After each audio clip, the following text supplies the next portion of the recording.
تین دعائیں ایسی ہیں جن کو پڑھنا اپنی زندگی کا معمول بنا ہے۔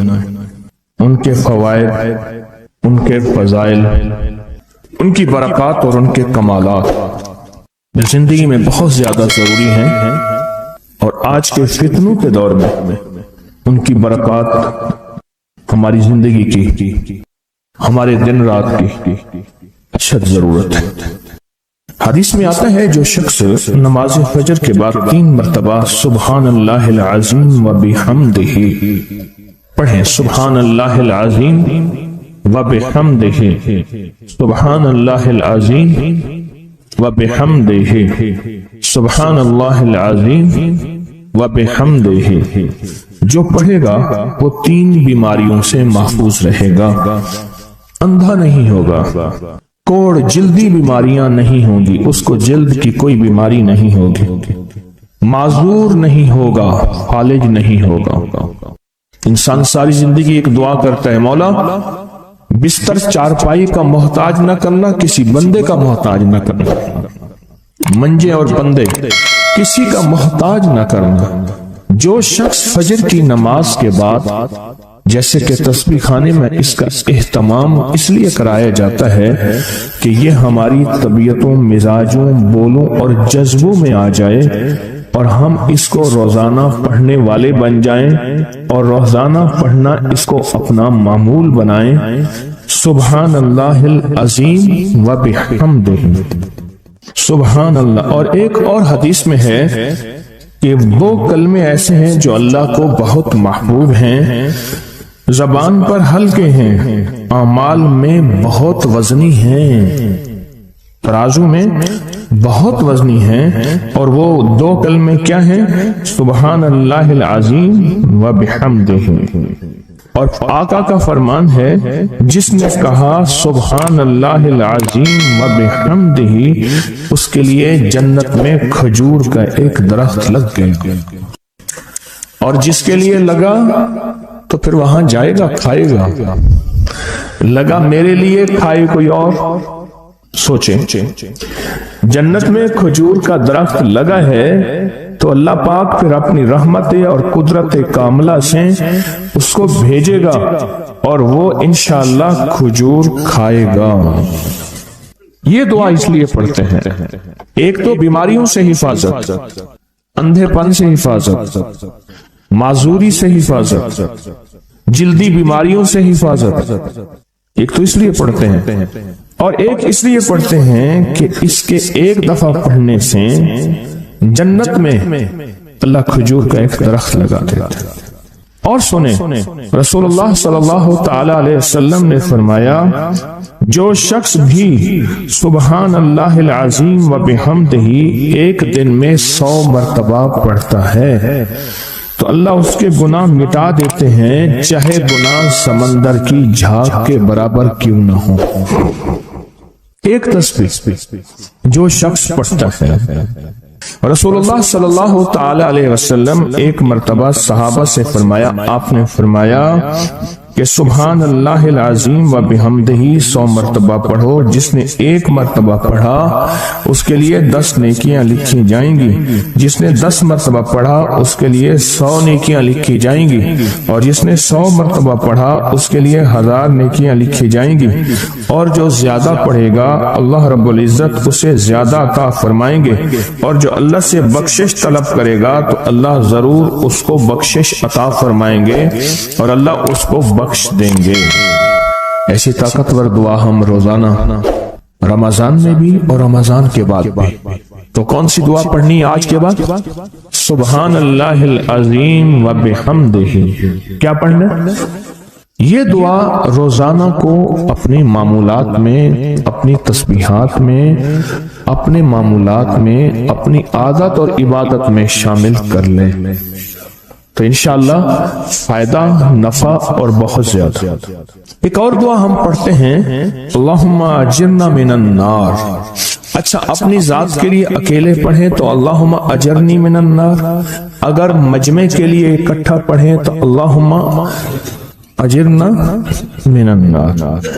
فرمایا حدیث میں ہے کہ جس شخص آپ ایک دفعہ فجر کی نماز سے فارغ ہوں تو کسی سے بات کرنے سے قبل اللہم اجرنا من النار، اے اللہ مجھے آگ سے بچا لے، پڑھ لیں، تو فرمایا اگر اس دن اس کو موت آ گئی تو اللہ اس کو آگ سے بچائے گا۔ اور جو مغرب کی نماز کے بعد پڑھے گا، مغرب کی نماز کے بعد، تو اللہ پاک اگر اس کو موت آ گئی تو اسی رات اس کو اللہ پاک آگ سے بچائیں گے، آگ سے۔ اور حدیث میں آتا ہے جب تم فجر کی نماز پڑھو فارغ ہو جاؤ تو یہ دعا 7 مرتبہ پڑھو۔ کون سی دعا؟ اللہم اجرنا من النار، اللہم اجرنا من النار، اللہم اجرنا من النار، اللہم اجرنا من النار، اللہم اجرنا من النار، اللہم اجرنا من النار، اللہم اجرنا من النار، اللہم اجرنا من النار، اللہم اجرنا۔ یہ دعا بخار کا بہت زبردست علاج ہے، جس کو بخار نہ چھوڑتا ہو۔ یہ دعا ہائی بلڈ پریشر کا زبردست علاج ہے۔ یہ دعا غصے کا علاج ہے۔ یہ دعا جس کے اندر وسوسے بہت زیادہ آتے ہوں، منفی وسوسے بہت زیادہ آتے ہوں، جو نیکی سے ہٹاتے ہوں، اس کا علاج ہے۔ اللہم اجرنا من النار، یہ بہت طاقتور علاج ہے۔ جس کا بلڈ پریشر ہائی رہتا ہو، جو بہت زیادہ ہر وقت غصے میں رہتا ہو، جس کا جسم بہت گرم رہتا ہو، جیسے رات ایک صاحب کہنے لگے کہ مجھے گرمی میں سے خوف آتا ہے، سردی میں مجھے راحت ملتی ہے، اس کے لیے بہت فائدہ مند ہے، بیماریوں کے لیے بہت فائدہ مند ہے۔ ایک عمل ہے بہت طاقتور اور بہت زبردست عمل ہے، اور پوری دنیا کو اس عمل سے بہت فائدہ پہنچا ہے کہ 2 رکعت نماز نفل پڑھ کے 3 بار سورۃ یاسین پڑھے، اور جو اللہ سے مانگے اللہ عطا کرتا ہے۔ سوچیں ساری دنیا کی نوافل جتنی بھی ہیں ایک فرض تو فرض کے سجدے کا مقابلہ نہیں کر سکتے۔ ساری دنیا کی نوافل فرض تو فرض ایک سجدے کا مقابلہ نہیں کر سکتے۔ فرض نماز پڑھی اور فرض نماز پڑھنے کے بعد سورۃ یاسین 3 بار نہیں پڑھی، سینکڑوں بار پڑھی۔ پھر آپ نے نہیں پڑھی، اس وقت آن لائن پوری دنیا میں کتنے بے شمار لوگ ہیں جو تسبیح خانے کے ان اوقات کے مطابق انہوں نے اپنے آپ کو فارغ کیا ہے، خالی کیا ہے، اور سورۃ یاسین لے کر بیٹھے ہیں۔ انہوں نے بھی پڑھی 3 بار سورۃ یاسین، آپ نے بھی پڑھی، اور آپ کے علاوہ پوری دنیا کے کتنے بے شمار لوگوں نے پڑھی۔ کسی نے درد سے، کسی نے غم سے، کسی نے جذبے سے، کسی نے آنسو بہاتے ہوئے، کسی نے اللہ سے باتیں کرتے ہوئے، کسی نے درد اور وجدان کی کیفیت سے۔ یہ لمحہ قبولیت کا ہے، یہ لمحہ قبولیت کا ہے، اور اس لمحے دعائیں قبول ہوتی ہیں، فریادیں پوری ہوتی ہیں، آسیں امیدیں بر آتی ہیں۔ یہ بہت قبولیت کا لمحہ ہے، اور یہ بہت مقبولیت کا لمحہ ہے۔ اس عمل کے بعد سورۃ یاسین پڑھی جائے۔ انفرادی پڑھنے سے 3 بار تو فائدہ ہوتا ہے۔ جس کو بھی میں نے یہ عمل بتایا، اس کو بہت فائدہ ہوا، اس کو بہت نفع ہوا۔ سوچیں اجتماعی بیٹھ کے جب پڑھیں گے اس کا کتنا فائدہ ہوگا، اور اس فائدے پہ یقین ہو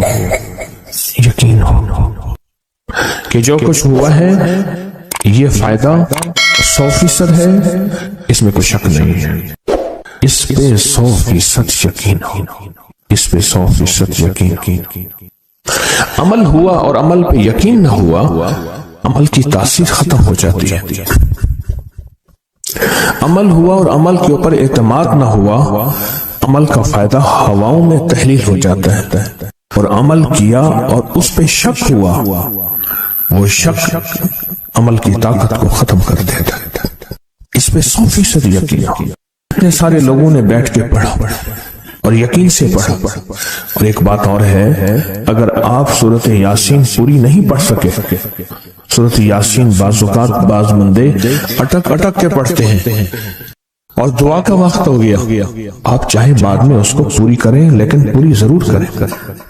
میری طرف دیکھتے رہیں، پورا کریں، لیکن اس صورت کو پورا ضرور کریں۔ اللہ نے یہ موقع دیا ہے رمضان کا، آج پہلا روزہ ہے اور پہلی سحری ہے، اور پہلے روزے اور پہلی سحری میں اتنا طاقتور عمل کیا ہے۔ اب سوچنا یہ ہے کہ اتنے طاقتور عمل میں نے دعا کون سی مانگنی؟ ایک تو پہلے یقین ہے انشاءاللہ کہ میری دعائیں قبول ہیں۔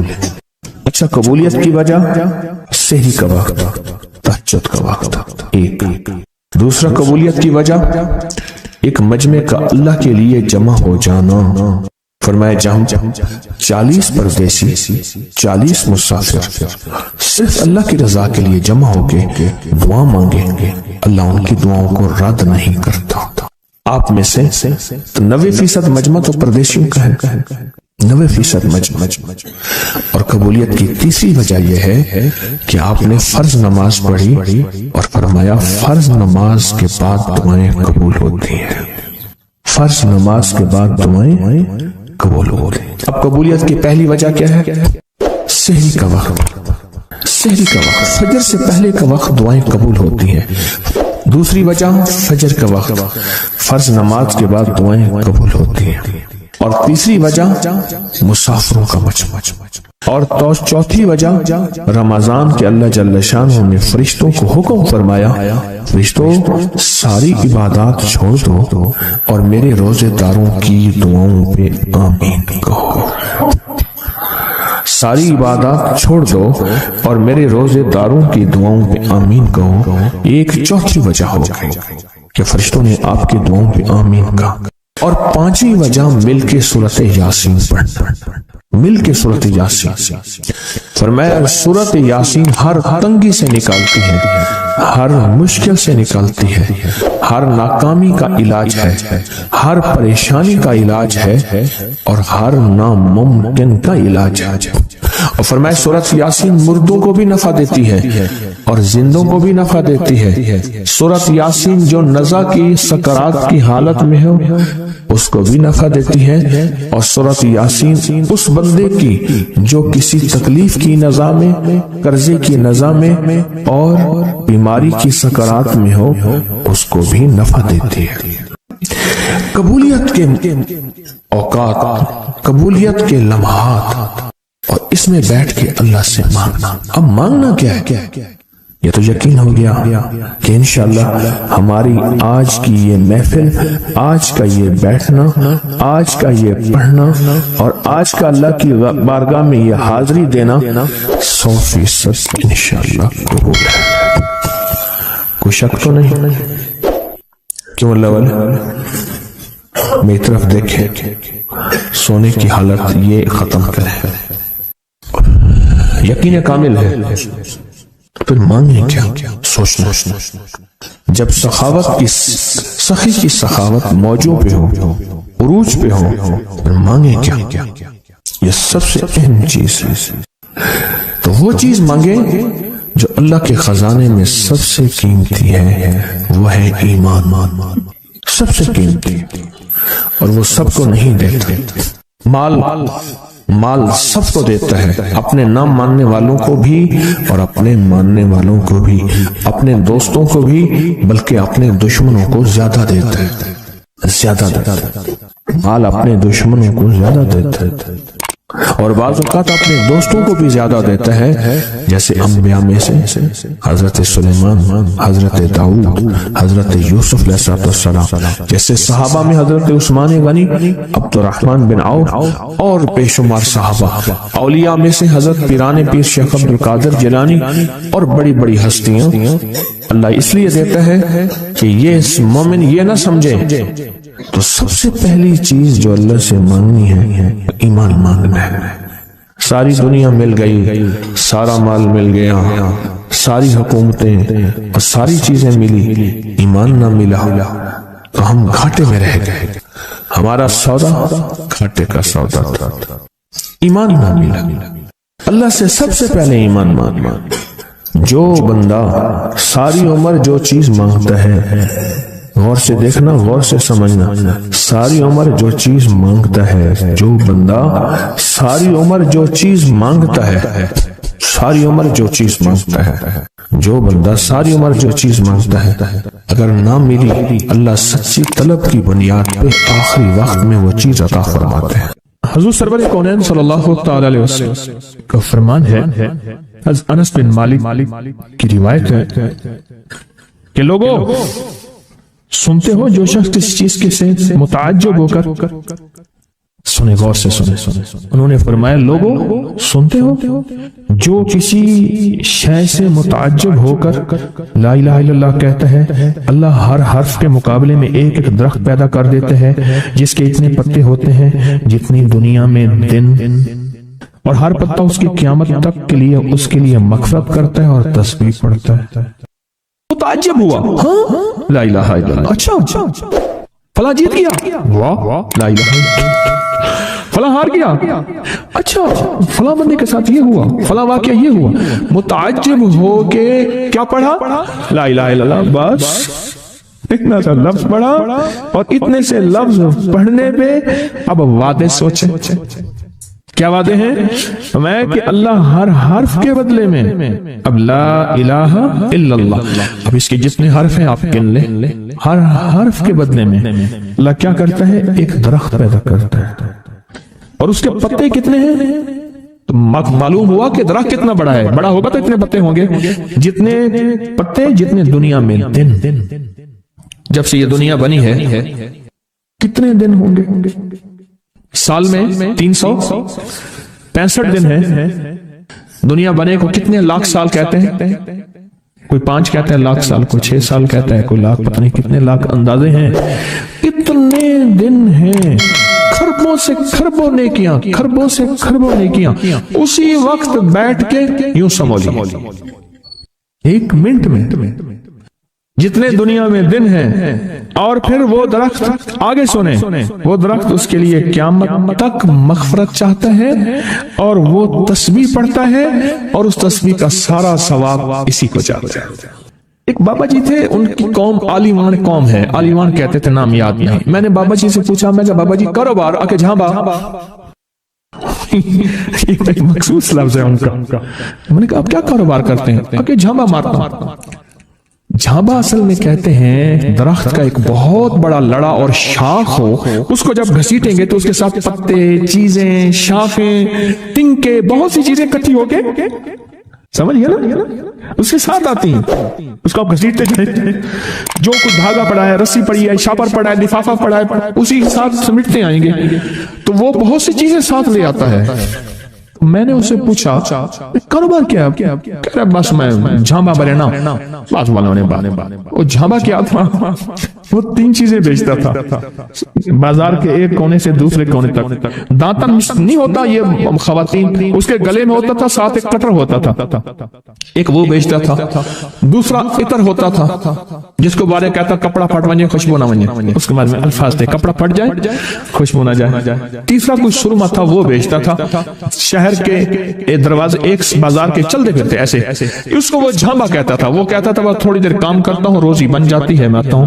یہ ایک دفعہ جو کلمہ پڑا اس پہ اتنا بڑا جھانبا لگا،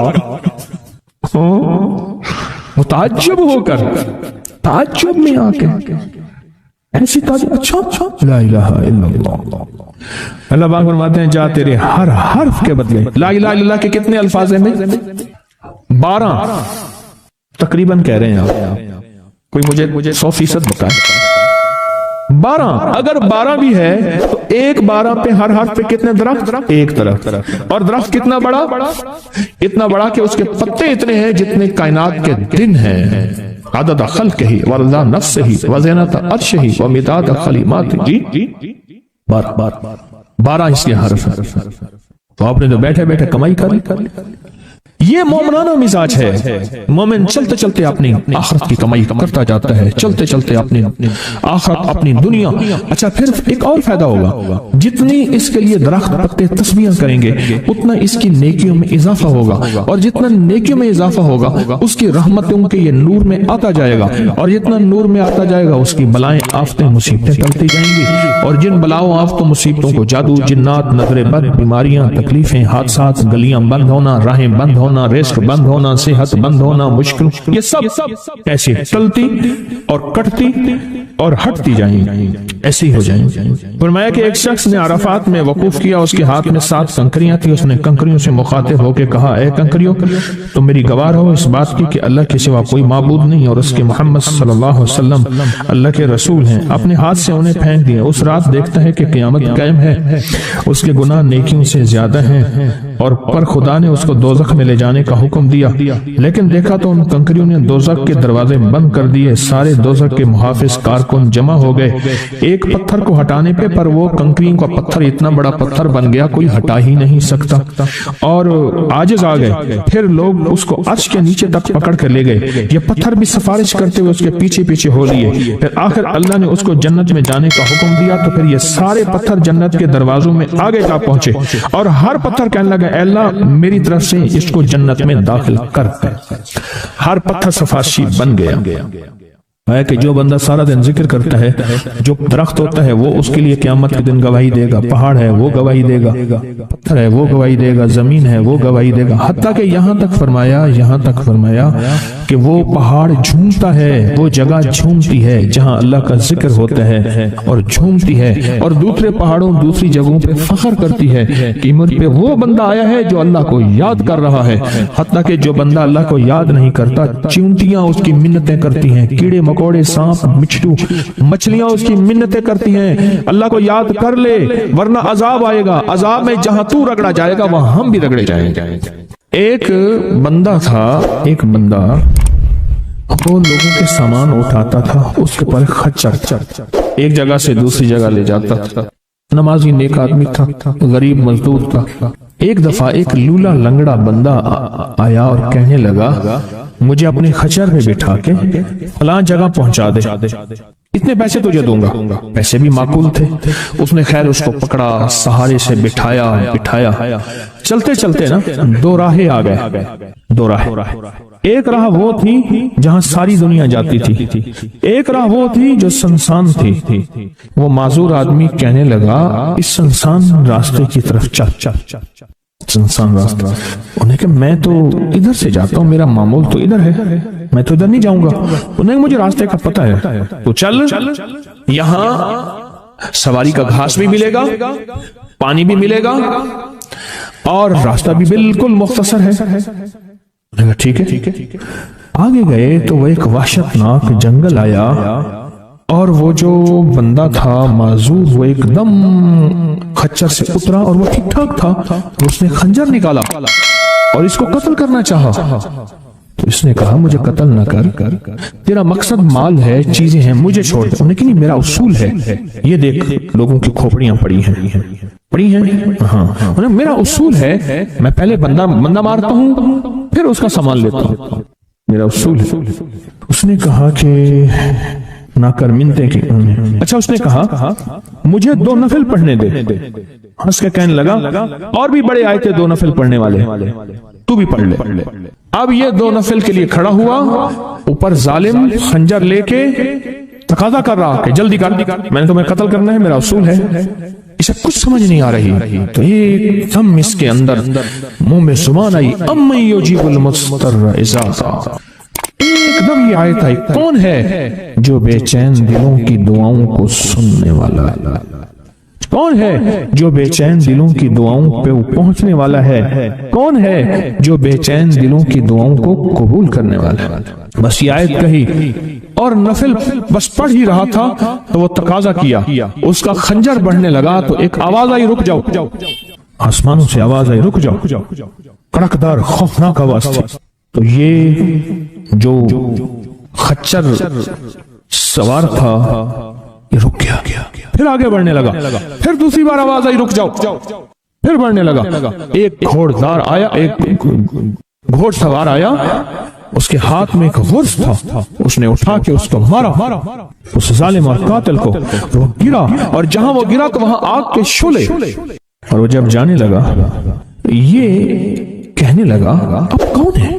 کہا میں اس آیت کا غلام ہوں، موکل ہوں، موکلات، اس آیت کا غلام ہوں، موکل ہوں۔ جب اس نے پہلی دفعہ یعنی میں فرشتہ ہوں، پہلی دفعہ اس نے تقاضا کیا، میں 7ویں آسمان پہ تھا، میں نے وہیں سے آواز دی، رک جا۔ جب دوسری دفعہ اس نے تقاضا کیا، میں پہلے آسمان پہ تھا۔ میں نے وہی تقاضا کیا رک جا، بس اس کے بعد پھر میں نے آپ کے اس کو مار دیا اور اس کو ختم کر دیا۔ اب بلائیں، اب بتائیں کہ ہم فرشتوں کو اپنی مدد کے لیے کیسے بلائیں؟ تاریخ بھری ہوئی ہے انسانیت کی، تاریخ بھری ہوئی ہے کہ فرشتوں نے انسانوں کی مدد کیسے کی اور ہر پل ہماری کیسے کر رہے ہیں۔ اگر حدیث میں آتا ہے، میرے آقا کا فرمان کا مفہوم ہے، اگر اللہ فرشتوں کو تمہاری حفاظت اور مدد کے لیے نہ بھیجتا تو اتنی بلائیں ہیں، اتنی بلائیں جو زمین پہ اور زمین کے خلاؤں میں اور زمین کے نیچے موجود ہیں، یہ تمہیں ٹکڑے ٹکڑے کر دیں، ریزہ ریزہ کر دیں، تہس نہس کر دیں۔ اتنی تو ہیں اللہ فرشتوں کی حفاظت اللہ نے لگائی ہوئی ہے۔ اچھا ڈیوٹی بھی تو پہلے موجود ہے، ایک ہے نا ان کو نئی ڈیوٹیاں دینی، ڈیوٹی تو پہلے موجود ہیں، تو کیوں نہ ان کو ایسا قرب، ایسا تعلق، ایسی ترتیب بنائیں کہ ڈیوٹی بھی تو پہلے سے موجود ہے، وہ ہماری مدد کو آ جائے۔ اللہ نے لگایا ہی ہماری مدد کو ہے فرشتوں۔ اچھا چلو ہماری مدد اور بتاؤ، ایک اور مدد پہ اللہ، ابھی فرشتے فارغ ہونے والے ہیں تھوڑے دنوں کے بعد، اللہ کہے گا روزے دار کے لیے سارے فارغ ہو جاؤ۔ اب بتاؤ، میرے روزے دار کے لیے فرشتوں سارے فارغ ہو جاؤ۔ کیوں؟ قیامت کی صبح سے لے کر جب تک کائنات بنی ہے قیامت تک فرشتہ کوئی رکوع میں ہے تو رکوع میں ہے، سجدے میں ہے کوئی تو سجدے میں ہے، قیام میں ہے تو کوئی قیام میں ہے، تسبیح میں ہے تو تسبیح میں ہے، کلمے میں ہے تو کلمے میں ہے، فرشتے لگے ہوئے ہیں۔ اللہ سارے فرشتوں کو فارغ کر کے کہتے ہیں فرشتے فارغ ہو جاؤ۔ یا اللہ کیا کریں؟ میرے روزے دار کی دعاؤں پہ آمین کہو۔ فرشتوں کو اللہ نے فارغ کر دیا، خدمت میں تو ویسے لگے ہوئے ہیں، خدمت میں۔ آج ایک کال پہ مضمون کھلا ہے مجھ پہ، آج کی کال آئی ہے، پتہ نہیں کسی ملک سے آئی ہے، اور انہوں نے کہا کہ آپ کے درس میں میں نے سنا تھا، اور جب بھی مشکل ہوتی ہے فرشتوں کو پڑھ کے ہدیہ کر تو میرے کام ہو جاتے ہیں۔ وہاں سے میرا پھر ڈیٹا آنا شروع ہو گیا، ایک کال کی وجہ سے آج کال آئی ہے، ایک کال آئی ہے۔ فرشتوں کو تو اللہ نے ویسے فارغ کر دیا، اور ان قریب یہ روزے داروں کے لیے رمضان آ رہا، ہفتے 10 دن میں، اور دیکھیں پھر فرشتے بالکل فارغ اور خوش قسمت روزے دار، اور اللہ پاک فرمائے گا فرشتے، یا اللہ کیا کریں؟ اور فرشتے ان روزے داروں